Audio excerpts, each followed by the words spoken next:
செய்தியாக பார்த்து வருகிறோம். சிவகங்கை மாவட்டத்தில் பெண் பயிற்சி மருத்துவரிடம் இளைஞர் அத்துமீறிய சம்பவம் தொடர்பாக மருத்துவக் கல்லூரி நிர்வாகம் முறையாக நடவடிக்கை எடுக்காததை கண்டித்து அங்கு மாணவர்கள் போராட்டத்தில் ஈடுபட்டு வருகிறார்கள். அது தொடர்பான அந்த காட்சிகளையும் பார்த்து வருகிறோம். விவரங்களோடு இணைகிறார் செய்தியாளர் ஃபரூக். வணக்கம். மாணவர்களின் கோரிக்கை என்னவாக இருக்கு, விவரங்களை வழங்கலாம். வணக்கம். சிவகங்கை அரசு மருத்துவக் கல்லூரி மருத்துவமனையில கடந்த திங்கட்கிழமை பணி முடிந்து தனது விடுதிக்கு திரும்பி கொண்டிருந்த பெண் பயிற்சி மருத்துவரிடம் ஒரு இளைஞர் அத்துமீறிய சம்பவம் மாணவர்கள் மத்தியிலே பெரும் அதிர்ச்சியை ஏற்படுத்தியது. காவல்துறை பல்வேறு கோணங்களில் விசாரணை மேற்கொண்டதில் சிவகங்கை ஆவரங்காடு பகுதியைச் சேர்ந்த சந்தோஷ் என்ற இளைஞர் தான் இந்த அத்துமீறல் செயலில் ஈடுபட்டுள்ளதாக தெரிய வந்த நிலையில் அவரை காவல்துறை நேற்று கைது செய்திருக்கிறது.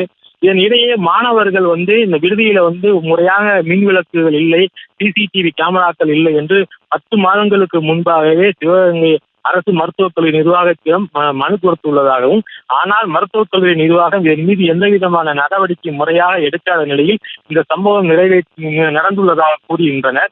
இந்நிலையில் உடனடியாக அங்கு மின் விளக்குகள் சிசிடிவிகள் பொருத்தப்படும் என்று மருத்துவக் கல்லூரி நிர்வாகம் தெரிவித்த பின்னரும் கடந்த 2 தினங்களாக அது போன்ற பணிகள் எதுவும் நடைபெறவில்லை, மாணவர்களின் கோரிக்கைகள் நிறைவேற்றப்படவில்லை என்று மாணவர்கள் தங்கள் வகுப்புகளை புறக்கணித்ததோடு பயிற்சி மருத்துவர்கள் தங்கள் பணியை புறக்கணித்து விட்டு தற்போது மருத்துவக் கல்லூரி முதல்வர் அலுவலகத்தை முற்றுகையிட்டு தரையில் அமர்ந்து கருப்பு பேஜ்கள் குத்தி போராட்டத்தில் ஈடுபட்டு வருகின்றார்கள்.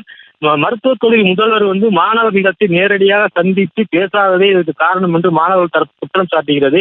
மருத்துவக் கல்லூரி முதல்வர் நேரில் தங்களை சந்தித்து இதற்கான பேச்சுவார்த்தை நடத்தி தங்களுடைய கோரிக்கைகளை ஏற்றுக்கொண்டால் மட்டுமே தங்கள் போராட்டத்தை கைவிடுவதாக கூறிய நிலையில் மாணவர்கள் போராட்டம் வலுப்பட்டு வரக்கூடிய நிலையில தற்போது மருத்துவக் கல்லூரிய முதல்வர் சத்யபாமா மாணவர்களிடத்திலே பேச்சுவார்த்தை நடத்தி வருகின்றார்.